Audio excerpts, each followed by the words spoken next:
وانا كنت ببدأ ازاي؟ صح افتكرت. السلام عليكم. عارف اخر فيديو كان من سنة وقلنا مش هنقطع وهننتظم من كل الكلام الكتير اللي ما اتعملش ده، لكن اظن كان ليا عذري. او ماليش، صح؟ ايه اللي انا بقوله ده؟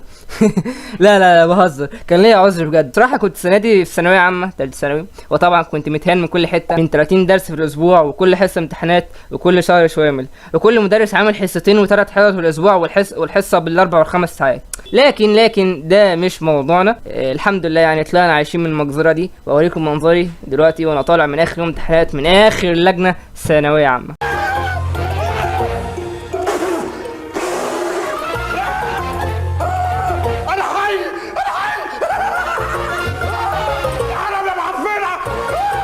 وهندخل حالا في موضوعنا. ازيك يا صديقي المتابع؟ عارف اني غبت عليك فتره طويله، عارف اني وحشتكم، وانتوا كمان وحشتوني والله يا جدعان. يعني انتوا اللي في القلب والاساس، والباقي كله اساتي كويس.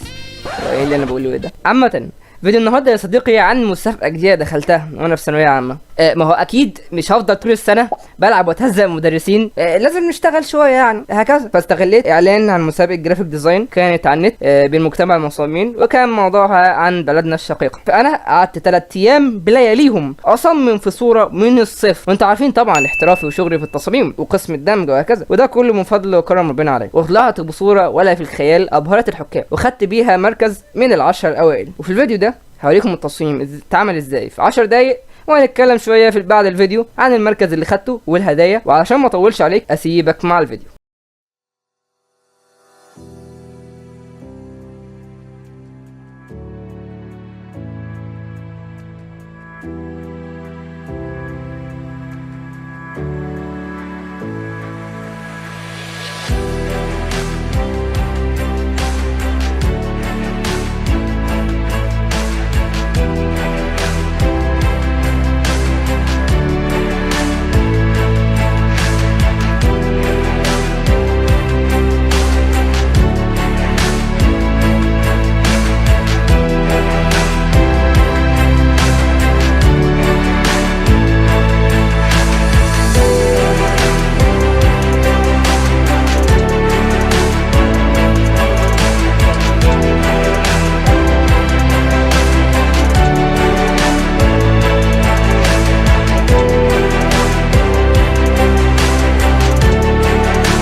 انت انت اللي بتتفرج على الفيديو لحد دلوقتي ما عملتش لايك، انزل يلا ارزع لايك ودوس اشتراك. مش عارف افضل امتى لحد امتى اقول لكم كده. فيديو عجبك دوس لايك، ما عجبكش دوس لايك.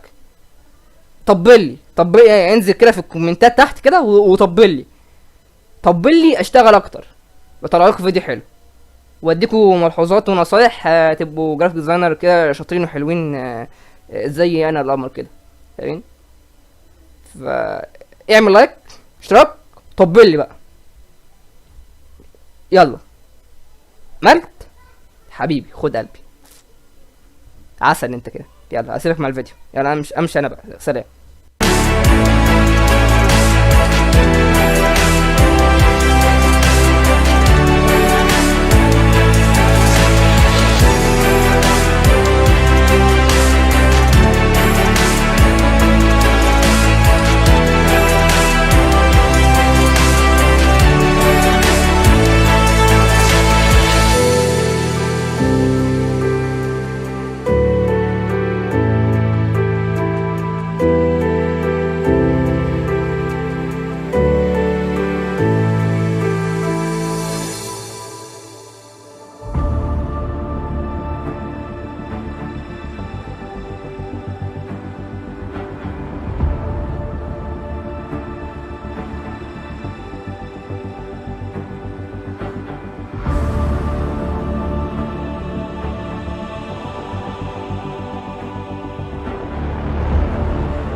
ايه رايك في الفيديو يا صديقي المتابع؟ اتمنى يكون عجبك. المسابقه دي كل الهدايا اللي فيها احنا كمصممين اتبرعنا بيها لمساعده ونجدة اخواتنا واشقائنا، ربنا يحميهم ويخفف عنهم وينصرهم. بجد يا جدعان كل لحظه انت عايش فيها دلوقتي انت في نعمه لازم تحمد ربك عليها، غيرك مش لاقيها وغيرك مش لاقي سقف ينام تحته او لبس يلبسه او اكل ياكله. الحمد لله دائما وابدا على نعمه التي لا تعد ولا تحصى. ربنا يخفف عنهم البلاء يا رب وينصرهم على عدوهم ويخسف بالعدو خسفا ويعين الله عجائب قدرته وقوته فيهم يا رب. ودلوقتي في المسابقه الجميله دي وبالصوره دي انا خدت مركز اول في المسابقه، وكانت الجائزه بسيطه، كانت عباره عن مبلغ مادي وتم التبرع به والحمد لله. مش عايز اقول المبلغ بصراحه عشان الثواب ما يضيعش ولا يتبص فيه، والمسابقه مش هقول اسمها عشان ما يبقاش اعلان وياخدوا شهره وفلوس على قفايا، وانا اصلا قفايا مستحمل كتير قوي بصراحه السنه دي. وكده حابب اقول لكم ان الفيديو خلص يا شباب، فلو عجبك الفيديو ما تنساش لايك الجميل وتشرفني باشتراكك وتعمل شير عشان نجيب اكتر عدد من المشتركين ينضموا لعيدنتنا ونكبر قناتنا. دمتم في امان الله ورحمته.